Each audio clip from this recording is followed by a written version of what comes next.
welcome to our CYC interview with Joshua, who has been recently baptized.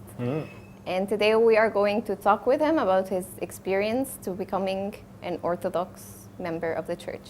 Hi, Joshua. Hey, how are you? I'm good, and yourself? Good. It's nice to be here. Same. It's our pleasure to finally get to meet you. Yeah, it's nice. It's good to meet some Coptic people. All right, can you tell us more about yourself, your background? Yep. So I was born in Melbourne, Australia, and lived in Melbourne, Australia until 3 weeks ago. I still kind of do, but I don't know where God's taking me at the moment, so we'll see what happens. Parents are both Christian, brothers are all Christian, very standard Christian family, yeah. Went to a Christian school for some of my schooling and graduated university last year, and here I am on Coptic TV. All right, great. Yeah. That's awesome. So can you tell us how were you introduced to the Coptic faith?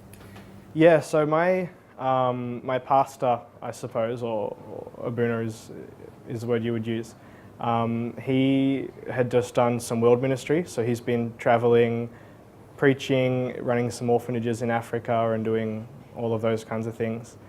He came to Melbourne and was planning to retire and relax and enjoy life with his wife. And as soon as he arrived, a friend of mine who, spiritual brothers, we kind of grew up spiritually together. He met him and they started to see that he knew the Father really well and he had a really strong faith, and they wanted to pull him out of retirement and make a little church, which they did. And so at the time I was at a Pentecostal church in Melbourne, and they were meeting with this guy. His name's Robert. He was baptized Coptic also in Egypt just about a year ago. Oh, more than a year ago, sorry, maybe 3 years ago. We pulled him out of retirement and we made him start a little church for about 10 of us. Wow. And we would meet sometimes once a week, sometimes 4 or 5 times a week when he was running some lessons and lectures. And that became our church for a while. We went on pilgrimage to Israel with him. We went everywhere, did some service some ministry in Texas and Arizona and Italy as well for a little bit. Have kind of gone a lot of places with the Father, which is nice. And just recently, about 2 or 3 years ago, his wife passed away. And at the time that was obviously really difficult for him. So he came over to Egypt at that stage. And he knew about the Coptic faith and he was, I guess, getting his feet wet and learning about it, and came here, and it was a real blessing to him, the silence and the nearness to God, which is something I think he really needed after losing his wife. And so he came back and he was just all smiles and telling us about the Coptic church, and you need to go to Egypt. And I was still in university at this stage, and I was like, why would I go to Egypt? Like, it's hot. I'll go for 2 days, I'll see the pyramids, and I'm out of there. But he said, no, you really should go. And so when I came to Europe about 3 or 4 weeks ago, I was speaking with him and with Abuna Zakaria, and decided that it was a good time to come to Egypt. So that's kind of how I, roundabout, made my way into seeing what the Coptic Church was. That's amazing. So what was the thing that really attracted you or struck you in the Orthodox Church? For me, it was the humility and the desire that I think everyone that I've met as part of the Coptic Church has to serve and to love.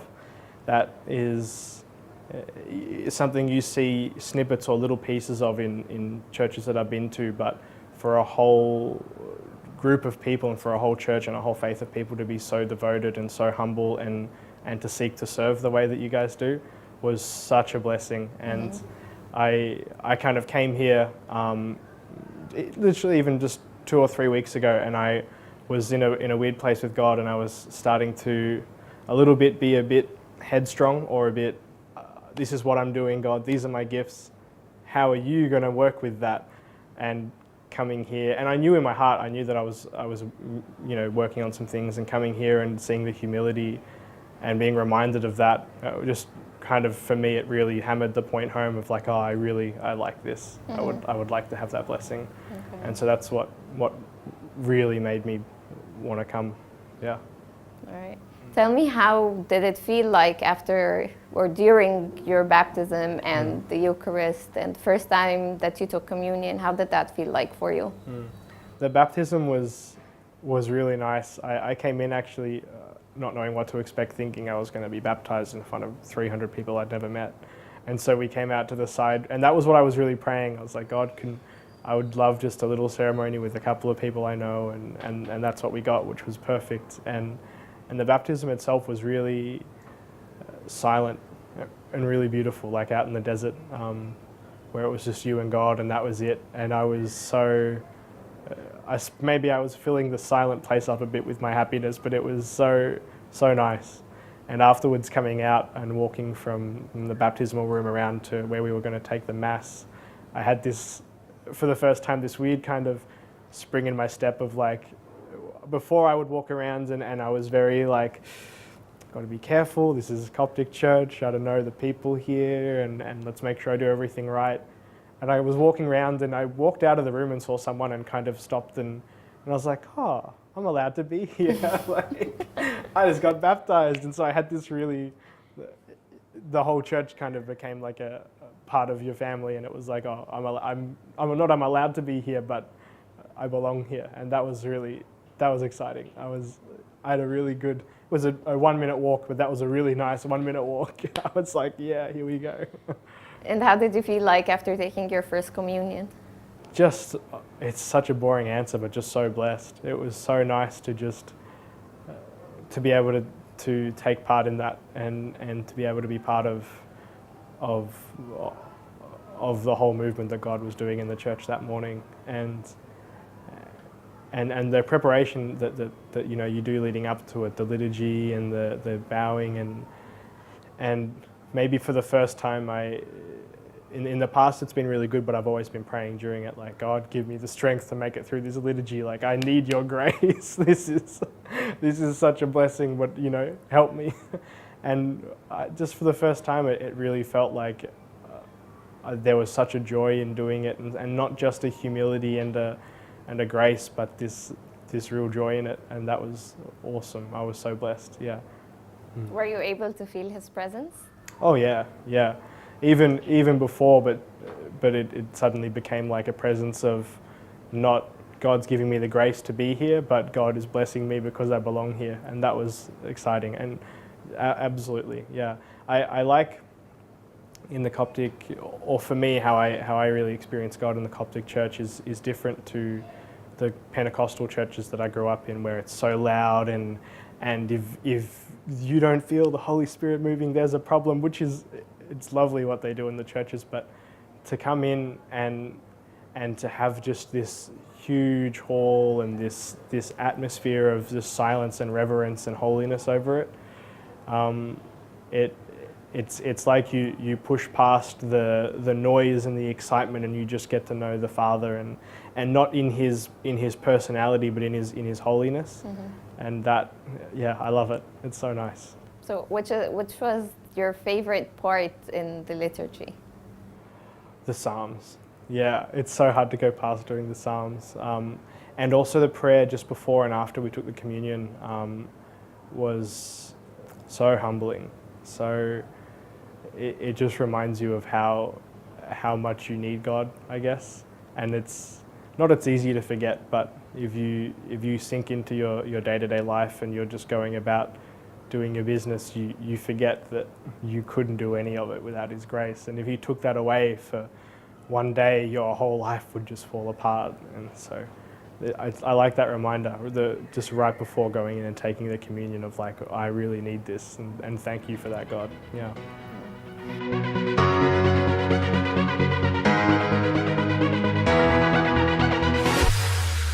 Tell me, what are your favorite verses, or the verses from the Bible that really moved you? Yeah, Joshua's pretty good.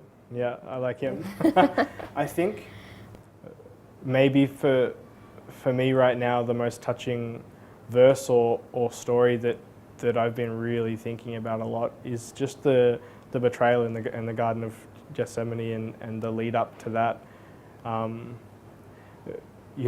Jesus, even with his disciples, his whole life, he was having to, try and bring them up to his level and explain what he was doing, and I feel like the real, social part of Jesus would have been so blessed to have these people around him who were seeking to understand him and were bringing him food and were blessing him and were friends, and just imagining what it must have been like for him when he needed them and when he was, he knew he was going to go and get tortured and killed and betrayed, and it's just a small thing, but in the garden when they kept falling asleep, and I just can't imagine what it would have been like for him to have at that moment, when his Father, why have you forsaken me, you said on the cross, but that feeling of you've just lost everything that helps you, everything that you rely on other than God is stripped away, and for Jesus in that place to be able to still make the decision of I'm still going to submit, I'm still going to be crucified, and knowing that not that he ever would have, but knowing that he could have said the words no and ran from the garden, he really chose to go there and to be killed is so just it blows my mind, and to imagine that he did that without his friends standing next to him and protecting him and going, wow, it's amazing that you're doing this, but we'll see you in 3 days, I'll have the coffee ready, and like for him just to be stripped of all that is, for me, it just hits me every time I think about it, and that level of faith that he must have had to still submit and to still choose the Father despite having lost everything that he loved, I suppose, has got to be my favorite. And if I can have any of that kind of faith where you can be, and similar to what the monks do and what I think the Coptic Church really builds in people is you can have nothing and be totally reliant on the Father, and you're covered, then suddenly your whole life is just so much more colourful. Everything you've got is such a blessing, but that you could eat caviar on Monday and then the next day you've got bread, crusts and nothing, and who you are doesn't change and your joy doesn't change. You're still connected to God and you're so grateful for that. That's my favourite Bible story, and that's what I a very really nice like to take on press it. into. Yes, Yeah. I like that. So can you share with us, how did you come to choose your baptismal name? Yeah, when I did pilgrimage in Israel with my pastor Rob, we ran a communion service. My friend and I, we were very close, and we had permission from the people in the monastery that they were allowed us to run a service, and it was just for the 6 or so of our our home church that had come on this pilgrimage. And after we did it, and I'm sure he meant well, but this French priest or someone came in and was just screaming at us and like red with anger and get out of the church, and he was and I knew that we were allowed to be there, and he didn't know that we had permission to be there, and I got really fired up. I was like, what? Like, we're allowed to be here, and we came out, and my pastor was like, you guys are like John and James in the Bible when they're talking about calling down thunder from heaven. And I at the time I really laughed about it and I liked it. And I suppose I related a bit to John, where he spent so much of his younger days really seeking God, but he had so much like excitement and wanted to move around and wanted to do these big things, and then to look at John later in his life when he knew the Father so well, writing all of the books that he wrote, and being one of the 3 people who were taken up onto the Mount for the Transfiguration, and being so close to God, and so I liked John. I chose the name John first because I wanted that for me.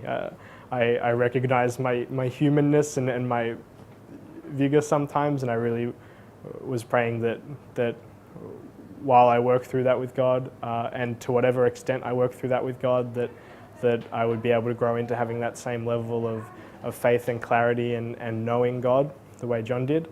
And Barsoma, for me, I just can't imagine anything worse than spending your whole life like on a roof, naked, no clothes, like your skin's drying, and that it's so inspiring to me, and I can never imagine myself doing something like that, and so I really liked Barsoma because if I could have that kind of blessing, and if I could be built up in that, I would really like to be built up in that, because it's not something I have yet, not not to that extent. So yeah, I suppose they were two people that I really would like to model my life after and be blessed by, and so I thought choosing a baptismal name like that would remind me that this is what we're aiming for, and so keep pushing for that. Yeah. So earlier you told me about Father Lazarus, that you know of him. Yep. Can you tell us more about that, please? Yep, he's an Aussie as well, an Australian, which I think probably excited me the very first time I heard about him, because for me, the idea of we just didn't know much about Egypt. Like, it's not other than the little Christian cartoons and the pyramids and the Sphinx, the Nile. That's it. And so to hear that this Australian guy had moved and was living in the desert for God was like, how did he do that? What made him want to do that? And so Robert, my pastor, was telling me about him, and I was looking him up on YouTube and just learning about what he was doing, and that was exciting to think that. I think my real concern was with coming to Egypt and for staying for any amount of time was the real cultural difference, because Melbourne is its own little bubble. Mm-hmm. Yeah. And I guess for me, knowing that Father Lazarus was able to come out here, and there wasn't an issue with losing culture or losing anything like that, because he was just with God, and that was what brought him here, and that's what sustained him here, was exciting, and that was a real blessing. Yeah. So tell me, what was the pivotal point in your life to become a Coptic? It happened over 2 or 3 years when my pastor Robert first came here and was telling us about the Coptic Church, and was just dropping little hints in, and in the church services that he would run, we would do some liturgy and we would do the sacraments, and it was really nice. And I just started to realize that I wanted that little extra something out of my faith and out of my own relationship with Jesus, and maybe it's a Western culture thing, but humility is something that we really struggle with in like Western culture, because it's, if you need anything, you go and get it, and you're never really just stripped away of everything and dependent on God. Yeah. And the desert fathers, going out and living in the desert for their whole life and having nothing and just trusting that God provides everything. For me, that was like, if I can get even 10% of that, like, I would be so blessed. And so that's what really made, even I was still nervous about it. I was still thinking, I don't know if I'll ever go, but that was kind of the point where I thought, if I could go, and if that was the blessing I got, any part of that blessing is what I got, then it would be worth, anything. So that's nice. Yeah. So have you visited any of the monasteries in Egypt yet? We visited St. George. In Old Cairo? Not in Old Cairo. Also in Old Cairo. We visited the St. George in Old Cairo. We visited another one on the way back from the conference that we were at just recently. I can't remember which one it was. It was a men's. Yeah. That was awesome. And so did you get a bit of a feel of of what you were looking for? Yeah, definitely. We're going to go stay in some more this week and start moving around, and I'm really looking forward to it. And to meet with the monks, the blessing that you get out of their humility and their emptiness and closeness to God is awesome. So I'm excited for that. Yeah. Okay. So, and how did you feel when you were just in between things that were like 2 or 3 centuries old, like? It's nice. All the Coptic heritage, and the history, and the oldest stuff we have in Australia is maybe 150 years old, and that's like, people will visit it like, oh my goodness, this is so old. And in Cairo, I think your ATMs are nearly 150 years old. Like, everything is so ancient. It's awesome.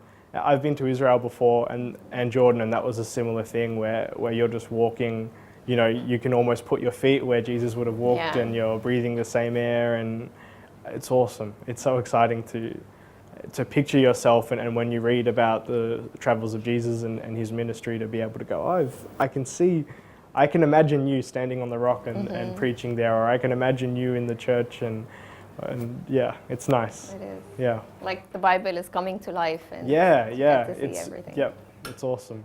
It becomes color for the first time. Yeah.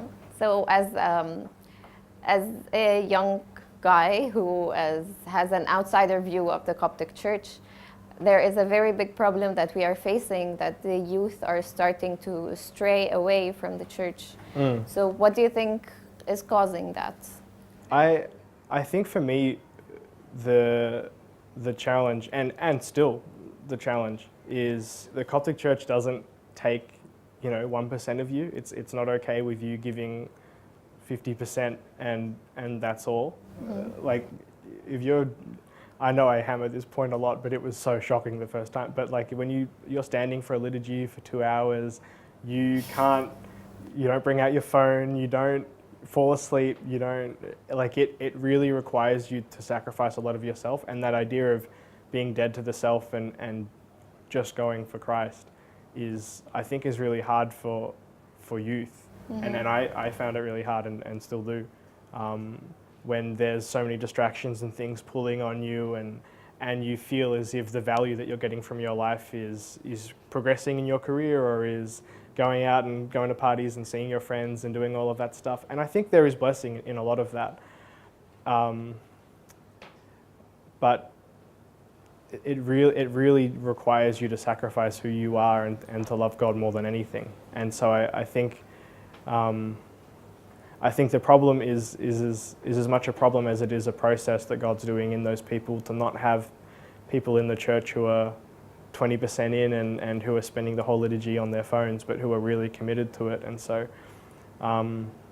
for me, and I know I'm still new to the Coptic tradition, but as much as there's the concern of these youth going out and around and dipping their toes in other things, I really believe that if they've been raised right, and if they've got good parents and they know who Jesus is, that no matter how far they wander, they're going to come back, because this is where you find him. This is where you really get to know him. So let me ask you a bit of a challenging question. Bring it on. So if the church is looking for a solution to bring back the youth, what can the church do, as the Coptic Orthodox Church, to help regather her children? Yeah. I think what you're doing now, with a big focus on ministry and serving and evangelizing, is awesome, and allowing the youth to be free while still being so connected to God. And so I think that's really exciting, some of the activities that are going on, and the ability to go to parts of Africa and go to parts of, I think you guys do Asia as well, Philippines, and to, I guess, bring God to life, and to go out there where they're not supported by their friends, they don't know where the nearest KFC is, they don't know where all their comforts are, and it's just them and God, similar to how I feel in Egypt. But maybe for you guys, when you come to Melbourne, you feel like you've been stripped bare, and you're but I think that's a real blessing, being able to go and to serve and do that outside of just their little life in Egypt, but to really see how God's going to use them and move with them in and around different parts of the world. And yeah.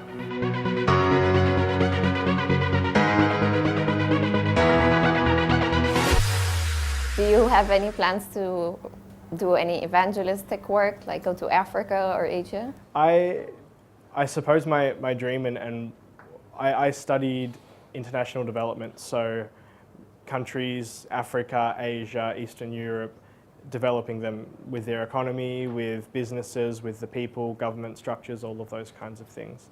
And my heart and what I'm really excited about is not travel, but to be in a company where you have, or to live a life, I suppose, where you have the opportunity to move around, to meet people from all over the world, and to not only encourage them and build them up in their faith, but also to provide them with resources and to help them better their lives, and for the sake of their kids and their kids' kids and so on.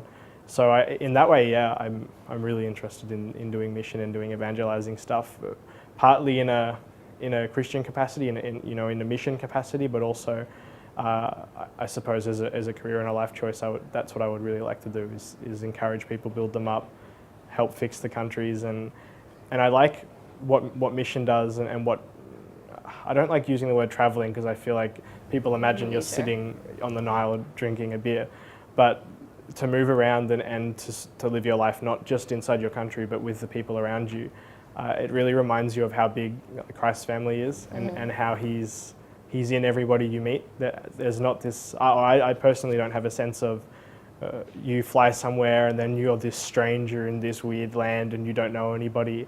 For me, being part of Christ's family and being part of the global church means you have family anywhere you go. It means if you meet someone who has a picture of Jesus in their car and you can sit down and have a conversation about it, regardless of your interests or what sport team you go for or who you voted for, your really core values are the same. That you love Jesus, you want to serve the world and you want to become like him.